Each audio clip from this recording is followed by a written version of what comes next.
नहीं है कि जो वादे किए हैं, वादे हमारे पहले से पूरे होते हुए आ रहे हैं। हर जो नए वादे आप लोगों ने किए हैं, 1 करोड़ रोजगार और नौकरी युवाओं को।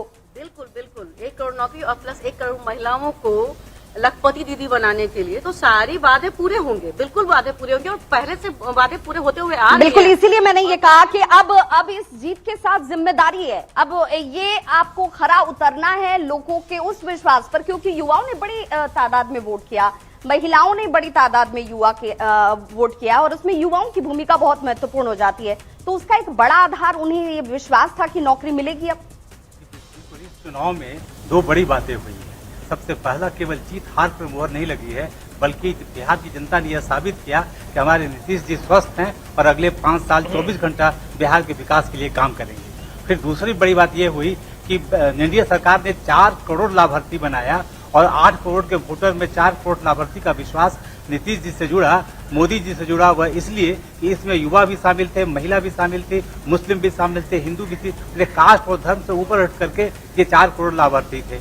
और तीसरी बात जो सबसे महत्वपूर्ण है इसके लिए कि एनडीए की एकता जो है वो दिखी प्रारंभ से, चाहे सीट शेयरिंग हो, चाहे उम्मीदवार की घोषणा हो, बात का प्लानिंग हो, फिर बूथ पर मैनेजमेंट हो, इस सब में एनडीए आगे बढ़ी है। तभी ये परिणाम आया है कि हम 200 से पार जाते हैं। बिल्कुल, और 200 का तो आंकड़ा जो आप पार जा रहे हैं वो उम्मीद भी संभवतः आप लोगों को भी नहीं थी। लेकिन अब हम बात करेंगे उम्मीद से आगे। अब आपको जनता की उम्मीद पर खरा उतरना है, क्योंकि आप लोगों ने कहा कि हर जिले में 10 नए औद्योगिक पार्क बनाए जाएंगे, खेल विकास के लिए स्पोर्ट्स सिटी और उत्कृष्ट केंद्र बनेंगे, युवाओं के लिए वैश्विक उद्योगों के लिए प्रशिक्षित करने के लिए हर जिले में मेगा कौशल केंद्र खोला जाएगा। तो अब ये तस्वीर आनी चाहिए, और कब तक?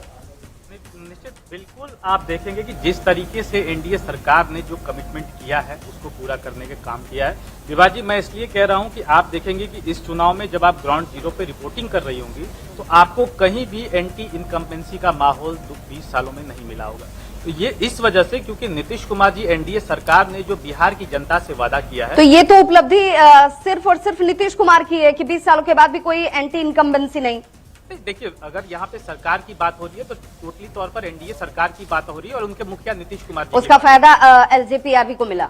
बिल्कुल, एलजेपीआर ने जिस तरीके से परफॉर्मेंस किया, मैं 30 सेकंड लूंगा आपका, क्योंकि आपने देखा कि किस तरीके से जो लोग हमारे नेता को सीमित दायरे में बांधने की कोशिश कर रहे थे और लगातार जो है 3, 4, 5 सीटें दे रहे थे, उनके लिए तो ये करारा जवाब है ना कि हमारा हेलीकॉप्टर उड़ा है। लेकिन केसी त्यागी ने ये कहा कि आप लोगों ने सहयोगी बनकर सहयोग नहीं किया था, इसीलिए 2000 इससे पहले के जो आंकड़े थे वो खराब हुए, लेकिन इस बार साथ रहे इसलिए आंकड़े ऐसे हैं। नहीं, निश्चित तौर पर इस बात को मैं एक्सेप्ट करता हूं कि 2020 में हम लोग चुनाव अलग लड़े थे और उसी का परिणाम था कि तेजस्वी यादव और महागठबंधन जो है वो काफी एरोगेंट अपने आप को महसूस कर रहा था कि हमारी इतनी सीटें जीती। लेकिन इस बार जब हम पांचों पांडव एकत्र होकर लड़े हैं तो आपके सामने परिणाम है और निश्चित तौर पर यह बिहार की जनता की जीत। एक बड़े जश्न की तैयारी है, जश्न भी और जिम्मेदारी भी। जैसा मैंने आपसे कहा था कि हम 2010 को सरपास करेंगे, वो देखिए अपने स्क्रीन पे, हमने 2010 को भी सरपास कर दिया। हम 2010 में बैठे हैं, तो ये प्रचंड ऐतिहासिक, और मुझे लगता है कि इतिहास। बिहार की जनता से क्या कहेंगे? बिहार की जनता को कोटिशा धन्यवाद है। बिल्कुल उनने हमारे नेतृत्व में कहिए विश्वास जताया और नरेंद्र मोदी और नीतीश कुमार जी जो जुड़े भाई के तौर पे जो हमने कहिए अपना चुनाव अभियान शुरू किया था, उनके नाम पे मुहर लगाई है। और बकायदा महिलाओं को मैं विशेष तौर पे धन्यवाद देना चाहूंगा। महिला भाग्य विधाता शब्द का बिल्कुल, इसीलिए हमने चलाया भी था कार्यक्रम, ग्राउंड पर पहुंचकर ये बताने की कोशिश की थी कि महिलाएं भाग्य विधाता कैसे। बिल्कुल विभा, मैं आपके पास वापस लौटूंगी और मेरे साथ यहाँ भी एक बहुत बड़ा गेस्ट पैनल जुड़ा हुआ है और हम इनसे भी जानेंगे कि इनकी प्रतिक्रियाएं क्या है, क्योंकि आप देखिए लगभग तस्वीर जो है वो साफ हो चुकी है। सर, एनडीए को प्रचंड बहुमत एक तरीके से कह सकते हैं, कैसे देखते हैं आप इसको? ये बिहार की जनता की जीत है और इसमें नीतीश कुमार जैसे नेतृत्व को और सुदृढ़ करके और उसमें विकास के डबल इंजन की सरकार, तो जनता ये जानती थी कि जब डबल इंजन की सरकार है और यहाँ इतना विकास हो रहा है और आगे का भविष्य भी हमारा सुनिश्चित होगा, इसलिए उन्होंने ये दिया। महिलाएं जो पहले से जानती थी कि जैसे ही इनकी सरकार जाएगी शराबबंदी खत्म होगी, एक सबसे बड़ा खतरा। दूसरा, सुरक्षा का मामला। महिलाओं जो पहले 20 साल पहले जो स्थितियां थी, जी। कहीं ना कहीं वो आगे के लोगों को भी पता था कि वैसी स्थितियां फिर से हो सकती हैं और महिलाएं फिर असुरक्षित हो सकती है, आम जन फिर से असुरक्षित हो सकते हैं। जो बिजनेस और जो भी चीजें आगे बढ़े, आज इकोनॉमी में आप देखेंगे कि 11% का जो ग्रोथ रेट है, जी, जी। वो बिहार जो है सबसे तेजी से बढ़ता हुआ राज्य है आर्थिक रूप से। तो वो कैसे हासिल हुआ? और जो कोई रिसोर्स नहीं था नीतीश कुमार जी के पास, आज इतना बड़ा बजट है बिहार के पास, जी। और एक पूरा दृष्टिकोण है कि कैसे आगे विकास को रखा जाए। तो ये जो सुनिश्चित करता है, और भागीदारी, जब आप देखते हैं पर्सपेक्टिव चेंज होता है, जो आप जाति के पर्सपेक्टिव से लेके आ रहे थे, मुस्लिम, यादव, इस तरह के, और कहाँ अब जो है आप देखिए कि महिला और युवा, मतलब ये कहा जाए कि पहले जाति की पॉलिटिक्स थी, लेकिन नीतीश कुमार ने जेंडर पॉलिटिक्स करके अपनी तरफ महिलाओं कर लिया। कि देखिए, नीतीश कुमार जो है वो महिलाओं के लिए बहुत पहले से, मतलब महिलाओं का वोट उनकी तरफ जाता रहा है। नीतीश कुमार ही वो थे जिन्होंने देश में पहली बार पंचायत में 50% आरक्षण जो महिलाओं को दिया है। इसके अलावा तमाम योजनाएं उन्होंने चलाई हैं, जैसा गिरिराज जी बता भी रहे थे कि बच्ची के स्कूल जाने से लेकर के उसकी शादी तक तमाम योजनाएं चलती हैं, और ये पिछले 20 सालों से चल रहा है। तो उसका एक बहुत बड़ा फायदा मिला। महिलाओं का जो वोट लगातार जुड़ा हुआ नीतीश कुमार के साथ, वो जुड़ा हुआ है। और नीतीश कुमार ने एक विकास पुरुष की जो छवि स्थापित की है, जो उन्होंने अपने नाम के साथ जोड़ा है, वो छवि बरकरार रही है। और चुनाव देखिए किस स्ट्रेटजी पर लड़ा गया। बीजेपी की पॉलिटिकल स्ट्रेटजी थी, अगर आप ध्यान दें कि अंत में चुनाव आते आते तक जो मुद्दा सबसे बड़ा हो गया था, वो ये था कि जंगल राज वापस न लौट आए। तो जो मुद्दा 2005 में जब लालू यादव बाहर हुए थे और बीजेपी और जेडीयू एक साथ सत्ता में आए थे, वो मुद्दा 20 साल के बाद भी फिर से उठा, बरकरार रहा, और उस मुद्दे पर लोगों ने वोट किया। तेजस्वी यादव की जो जिस बुरी तरह हार हो रही है, ये दिखा रहा है कि युवाओं का उन पर विश्वास नहीं है, महिलाओं का उन पर विश्वास नहीं। मतलब तेजस्वी यादव जो है, उनको कह सकते हैं जो एक बैगेज उनके साथ चल रहा है, उसका खामियाजा भुगतना पड़ रहा है उनको। देखिए, तेजस्वी यादव कहीं ना कहीं उनका जो थॉट है मिसप्लेस लग रहा है, वो कनेक्ट नहीं कर पाए, वो उनको उनका कोई कनेक्शन नहीं था। मैं आपको मैं एक बात बताऊंगा। आपने ही आपके चैनल में भी चला था, एक आम महिला से आप इंटरव्यू कर रहे थे, आपके पत्रकार, उन्होंने बोला कि MY का मतलब बदल गया है। MY का मतलब उन्होंने बोला कि महिला और युवा। आप देखेंगे कि महिला की बात तो हो ही रही, उन्होंने सपोर्ट किया ही। युवा 13% युवा, ज्यादा युवाओं ने वोट दिया है। ठीक है, तो युवा क्या सोच के, भले बहुत चला कि बेरोजगारी है, पलायन है, फिर भी 13% युवाओं का वोट एनडीए को पड़ा है कहीं ना कहीं ज्यादातर। वो इस कारण क्या है? कारण आज हर युवा के पास मोबाइल है। ठीक है, युवा कनेक्ट करता है कि मोदी जी बाहर जा रहे हैं, ठीक है, हमारा देश चौथी इकोनॉमी बन गई विश्व में, ठीक है, इन चीजों पे उन्होंने ऑपरेशन सिंदूर देखा, तो युवा इन चीजों से उत्साहित है। युवा को ये लग रहा है कि अगर डबल इंजन की सरकार होगी तो कहीं ना कहीं, आज अगर हमारे यहाँ बेरोजगारी है, आज हमारे यहाँ फैक्ट्री नहीं है, पलायन है, तो कहीं ना कहीं ये एक ही रास्ता हो सकता है कि हम अगर दोनों सरकारें मिलकर काम करेंगी तभी इसका ये है, हाँ, इसका सोल्यूशन है। और एक बात और कहना चाहूँगा कि देखिए, ये जो सरकार है, नीतीश कुमार की सरकार जो बनेगी अभी, ठीक है, आप देखेंगे कि नीतीश कुमार के कद का नेता आपको नहीं दिखेगा। आप बताएं, अगर इनके जो दो उप मुख्यमंत्री भी हैं, उनका कद उनके बराबर कहीं नहीं है। ठीक है, या विपक्ष में तेजस्वी हैं, उनका कहाँ कद है? तो इसलिए नीतीश कुमार कहीं ना कहीं सस्टेन कर पाए, और उन पे लोगों ने भरोसा किया। ठीक है, महिलाओं ने तो किया ही है, सभी बात कर रहे हैं महिलाएं, और महिलाएं बढ़ चढ़ के आई, क्योंकि उनको सेफ बात। ऐसा नहीं कि पहले महिलाएं वोट देना नहीं चाहती थी, लेकिन पहले क्या होता था, मैं बताऊं, मैं भी वहीं से हूं, तो पहले क्या, बूथ पर पता नहीं धमाका हो जाए, भगदड़ मच जाए, डर लगता था उनको, इसलिए ज्यादातर महिलाएं वोट देने नहीं जा पाती थी। आज बिल्कुल सेफ है, इलेक्शन कमीशन ने भी अच्छा व्यवस्था किया है, तो इन सब का लाभ एनडीए को हुआ। नीतीश कुमार के लिए बहुत ही निर्णायक ये चुनाव माना जा रहा था, और नीतीश कुमार क्या, जिस तरीके से आप सामने आए हैं, जो कद जिसकी बात अभी कर रहे थे सर भी, तो क्या ये माना जाए बिहार में निरंतर नीतीश? अभी तो आपने देखा कि पूरी दुनिया इस बात को स्वीकार करती है कि एंटी इनकम्बेंसी अगर 1 साल, 2 साल, 3 बार, तीसरी बार सरकार किसी की होगी तो एंटी इनकम्बेंसी काम करती है। पर नीतीश जी ने इस बात को डिफाई किया कि चौथी बार भी वो अपने कार्यकलाप से, अपने कामों से, उदाहरण के रूप में सुशासन की जो व्यवस्था जिसका जिक्र सभी लोग कर रहे हैं कि लॉ एंड ऑर्डर बेहतर स्थिति में था, महिलाएं जो है सुरक्षित थीं, मतदान केंद्रों पर जाकर उन्होंने इतनी प्रचुर मात्रा में मतदान किया, तो सुशासन की वो व्यवस्था जो लगातार बेहतर होती जा रही है बिहार में, जिसका अनुभव महिलाओं ने पहले भी किया था, तो ये लगातार बेहतर होने की स्थिति उनका एक बहुत बड़ा मानक रहा नीतीश जी का, उनके वापस आने का। दूसरा एक बहुत बड़ा मानक उनका रहा कि उन जो विकास के काम भी देखा हैं, बिहार अगर आप 10 साल पहले गई हो, 10 साल के बाद जाइएगा तो बिहार की तस्वीर जो है वो पूरी तरह नहीं बदली, लेकिन बहुत बड़ी तस्वीर बदली है। तो वो भी वहाँ भी एक जो है वो प्रोग्रेशन में जा रहा है, आगे बढ़ रहा है, विकास आगे बढ़ रहा है और धीरे धीरे वो अब बड़ी गहराई ले रहा है। जैसे उदाहरण के रूप में इंडस्ट्री भी अब आना शुरू हो गई हैं, रोड अच्छे हो गए हैं, बाकी सारे जो हैं जो इंडस्ट्रियल इनपुट्स होते हैं वो बेहतर हो रहे हैं। वो उनका दूसरा बड़ा मानक है। तीसरा जो मानक उनका जो एक बड़ा महत्वपूर्ण मानक है जो दूसरों में नहीं था, जो महागठबंधन में नहीं था, कि भ्रष्टाचार का कोई भी आरोप 20 साल में किसी ने नीतीश जी के ऊपर नहीं लगाया। लेकिन जब दूसरे किसी भी दल को आप उठा के देखेंगे या बाकी सारी चीजें, बिल्कुल देखिए एक स्वच्छ छवि जो है नीतीश कुमार की रही है। इसी बीच जितन राम मांझी कुछ कह रहे हैं, दर्शकों को सुनाते हैं पहले।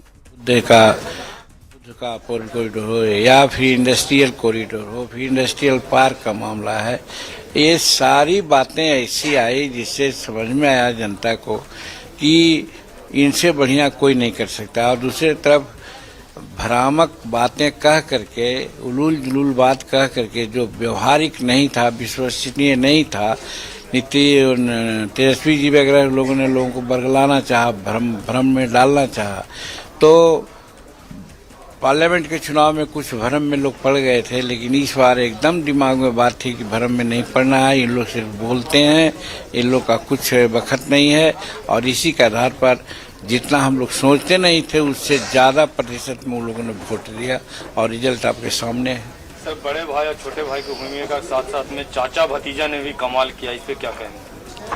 अब देखिए, रिलेशन का जहाँ तक सवाल है, चाचा भतीजा का बात है या भाई भाई का मामला है, ये सब अलग बात है। जो जैसा काम करता है, जो जैसा गठबंधन में रहता है, उसके अनुसार उसको परिणति मिलती है, चाहे जिस रिलेशन का हो। तो इसलिए बहुत कुछ इस पर कहना नहीं है। सर, चिराग और आप दोनों का स्ट्राइक रेट अच्छा है, तो क्या लगता है कि मंत्रिमंडल में मुख्यमंत्री को लेकर? अब मंत्रिमंडल और बिल्कुल आपको बयान सुना रहे थे जीतन राम मांझी का। अब दिखाएंगे जश्न की तस्वीर। बिहार चुनाव में एलजेपीआरवी जो है 12 सीटों पर फिलहाल लीड कर रही है। ऐसे में पार्टी कार्यालय के साथ साथ चिराग पासवान के घर में भी जश्न का माहौल है। संवाददाता विनीता मिश्रा की ये रिपोर्ट आपको दिखाते हैं। बिहार विधानसभा चुनाव के मद्देनजर आज का दिन बेहद महत्वपूर्ण। सुबह से लगातार वोटों की गिनती जारी है और वोटों की गिनती के बीच एनडीए को भारी बहुमत मिलती हुई नजर आ रही है। और खासकर अगर एनडीए की हम बात करें तो लोक जनशक्ति पार्टी ने बेहतरीन परफॉर्मेंस किया है और अभी जो रुझान नजर आ रहे हैं, लगभग 22 सीटों पर जीत मिलती हुई नजर आ रही है। और ये देखिए, पार्टी कार्यालय के साथ साथ चिराग पासवान के आवाज पर भी जो खुशी है वो नजर आ रही है। और बिहार प्रभारी अरुण भारती भी यहाँ नजर आ रहे हैं, चेहरे पे खुशी नजर आ रही है। और देखिए, अरुण भारती हो या फिर वेद प्रकाश हो, तमाम लोग के चेहरे जो हैं वो खिले हुए नजर आ रहे हैं, अपनी खुशी जाहिर कर रहे हैं। लगातार इनके आवाज पर या पार्टी कार्यालय में जो मिठाइयाँ हैं वो जा रही है, पटाखे फोड़ने की भी पूरी तैयारी की जा रही है। यानी जो ऐतिहासिक अगर मोमेंट की हम बात करें तो एक ऐतिहासिक जीत इस बार एनडीए की होने वाली है, क्योंकि जो बहुमत है वो लगातार एनडीए को रुझानों में मिलता हुआ नजर आ रहा है। एलजेपीआर लगातार बातचीत हो रही थी कि शायद 10 से 12 सीट एलजेपीआर को मिल सकती है, लेकिन अगर रुझानों की हम बात करें तो अभी फिलहाल 22 सीटों पर एलजेपीआर लीड कर रही है। और यही वजह है कि चिराग पासवान घर के अंदर हैं, तमाम लोग काफ़ी खुश नज़र आ रहे हैं और जिस तरीके से उन्होंने लगातार चुनाव प्रचार किया था उसका असर इन रुझानों में साफ तौर पर नज़र आ रहा है और एक बड़ी जीत की ओर एनडीए आगे बढ़ता हुआ दिखाई दे रहा है। कैमरामैन राहुल के साथ विनीता मिश्रा, न्यूज़ 18 पटना। बिल्कुल, तो अलग अलग जगहों से जश्न की तस्वीरें सामने आ रही है और हूटर की आवाज सुनाई दे रही है। मतलब कोई बड़ी खबर है। देखिए, चुनावी इतिहास में सबसे बड़ी जीत, बड़ी खबर आपको बता रहे हैं। चुनावी इतिहास में सबसे बड़ी जीत एनडीए की अब तक की है, सबसे बड़ी जीत कही जा रही है। आंकड़े आप देखिए, अपने आप में बताते हैं। नरेंद्र और नीतीश की जोड़ी ने बिहार में रिकॉर्ड तोड़ दिया है और महागठबंधन का इस वक्त सबसे खराब प्रदर्शन देखने को मिला है। कांग्रेस का 1952 के बाद सबसे ज्यादा खराब प्रदर्शन जो ये आंकड़े बता रहे हैं, जो इस बार के रिजल्ट बता रहे हैं, यानी कि चुनावी इतिहास में ये सबसे बड़ी जीत इस वक्त की मानी जा रही है एनडीए की। अब तक ये सबसे बड़ी जीत है बिहार में और नरेंद्र और नीतीश की जो ये जोड़ी कही जा रही थी, उस जोड़ी ने रिकॉर्ड तोड़ दिया है। कोमल, बिल्कुल शिप्रा, जते महागठबंधन के स्ट्रैटेजी रहे, मैनिफेस्टो रहे, हर घर एगो सरकारी नौकरी का वादा, नीतीश और नरेंद्र के जोड़ी के आगे तमाम दावा, तमाम स्ट्रैटेजी फेल होवे नजर एले है। और 2010 के बाद कैल जा रहा छले है, लेकिन आप ई जैसे नया रिकॉर्ड बन गए। अब एगो नया लिमिट सेट कर दिल के है बिहार में एनडीए, जकरा तोड़ना शायद सब ला मुश्किल हो। 200 के आंकड़ा पार कर चुकल छे, लगातार बढ़ रहा छे। ओते महागठबंधन के बात करूं तो 24, 28, 30 यानी 2 डिजिट से आगा महागठबंधन जो छे वो आगा बढ़िए नहीं पहले। बिल्कुल, और इसीलिए हम कह रहे हैं कि चुनावी इतिहास में ये सबसे बड़ी जीत है और एनडीए की अब सबसे बड़ी जीत अब तक की मानी जा रही है। और ये भी कहा जा रहा था कि नरेंद्र नीतीश की जोड़ी है। देखिए हुटर की आवाज है लक्ष्मी का रुख करते हैं हमारी सहयोगी लक्ष्मी, इस वक्त की बड़ी खबर बताएंगी। तो बिल्कुल, आप देखिए नतीजे जो हैं वो धीरे धीरे करके साफ होने लग रहे हैं और ऐसे में लगातार आपको अपडेट दे रहे हैं कि कौन सी सीट से कौन अब तक जीत चुके हैं। देखिए लखीसराय से ये फिलहाल अपडेट आपको दे रहे हैं, विजय सिन्हा यहाँ पर लगातार आगे चलते हुए दिखाई दे रहे हैं। विजय कुमार सिन्हा यहाँ पर लीड लिए हुए दिखाई दे रहे हैं। 13,557 वोटों से विजय सिन्हा आगे चल रहे हैं। और लखीसराय से विजय सिन्हा जो कि बिहार के डिप्टी सीएम भी हैं, वो अब आगे चल रहे हैं। कुछ टाइम पहले वो पिछड़ते हुए नजर आ रहे थे, लेकिन अब एक बार फिर से देखिए वो लीड लिए हुए दिखाई दे रहे हैं लखीसराय से। तो देखिए लखीसराय का ये अपडेट आप तक पहुंचा रहे हैं। और अब देखिए धीरे धीरे करके ऐसा लग रहा है एनडीए ने बम्पर जीत हासिल कर लिया है लगभग। हालांकि कुछ देर और वक्त का इंतजार कर ले, उसके बाद ये कहना बिल्कुल सही होगा। देखिए इस वक्त एक और बड़ी खबर मिल रही है, ये जो बड़ा अपडेट है वो आप तक पहुंचा दें। मुस्लिम बाहुल्य क्षेत्र में भी शानदार प्रदर्शन देखा जा रहा है एनडीए का। जेडीयू का यहाँ पर शानदार प्रदर्शन मुस्लिम बाहुल्य क्षेत्र में भी, यानी कि जेडीयू का जो आंकड़ा है 4 से बढ़कर 11 हो चुका है। अब आप देखिए आरजेडी का मुस्लिम बाहुल्य क्षेत्र में खराब प्रदर्शन, जहां एमवाई समीकरण के लिए जाना जाता है, यानी कि मुस्लिम और यादव और मुस्लिम बाहुल्य क्षेत्र में आरजेडी का खराब प्रदर्शन और यहां पर जेडीयू का बेहतर प्रदर्शन माना जा रहा है। तो एक बार फिर से आप तक ये जानकारी पहुंचा दें कि मुस्लिम बाहुल्य क्षेत्र जिसके लिए आरजेडी दावा करता है कि वो उनका कोर वोटर है, और उसी क्षेत्र में आरजेडी का खराब प्रदर्शन, आरजेडी यहां से पिछड़ता हुआ दिखाई दे रहा है।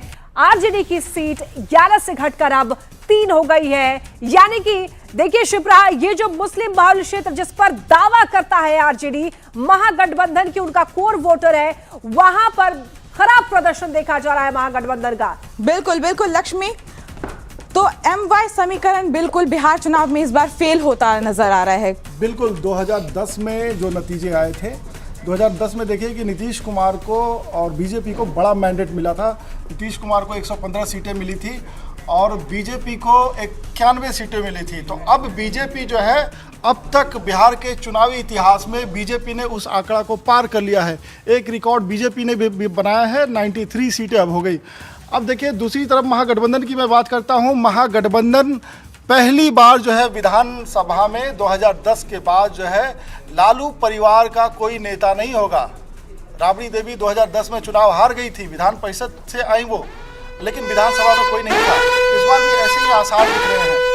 एलजेपी के बारे में बताऊं कि एलजेपी का गठन जो है 2000 में हुआ था, नवंबर में हुआ था पहला। यानी कि देखिए यो आरजेडी को सबसे बड़ा झटका लगा है। ये बड़ी खबर इस वक्त की, बड़ा अपडेट है। आरजेडी को सबसे बड़ा झटका दिखाई दे रहा है। यहाँ पर विपक्ष दल की मान्यता पर भी अब संकट पड़ गया है। भाई आरजेडी सिमटकर 22 सीट पर आती हुई दिखाई दे रही है। आरजेडी का अब तक का सबसे खराब प्रदर्शन इसे ही माना जा रहा है। और जो सबसे बड़ी पार्टी बिहार में थी, उसका सबसे खराब प्रदर्शन 2025 में, बिहार विधानसभा चुनाव 2025 में देखिए आरजेडी का सबसे खराब प्रदर्शन, सबसे बड़ा झटका यहाँ पर आरजेडी को लगा है। विपक्षी दल की मान्यता पर भी संकट आ चुकी है यहाँ पर। बिल्कुल लक्ष्मी, आप जो कह रही हैं ये नया आंकड़ा, एनडीए ने नया रिकॉर्ड बनाया है। लेकिन जब भी बिहार चुनाव की बात होती है, हम हमेशा देखते हैं, सोशल मीडिया पे भी ट्रेंड कर रहा था, जब बिहार चुनाव की बात होती है लोग यही बोलते हैं कि काम कितना भी कर लीजिए जाति पर ही वोट पड़ेगा।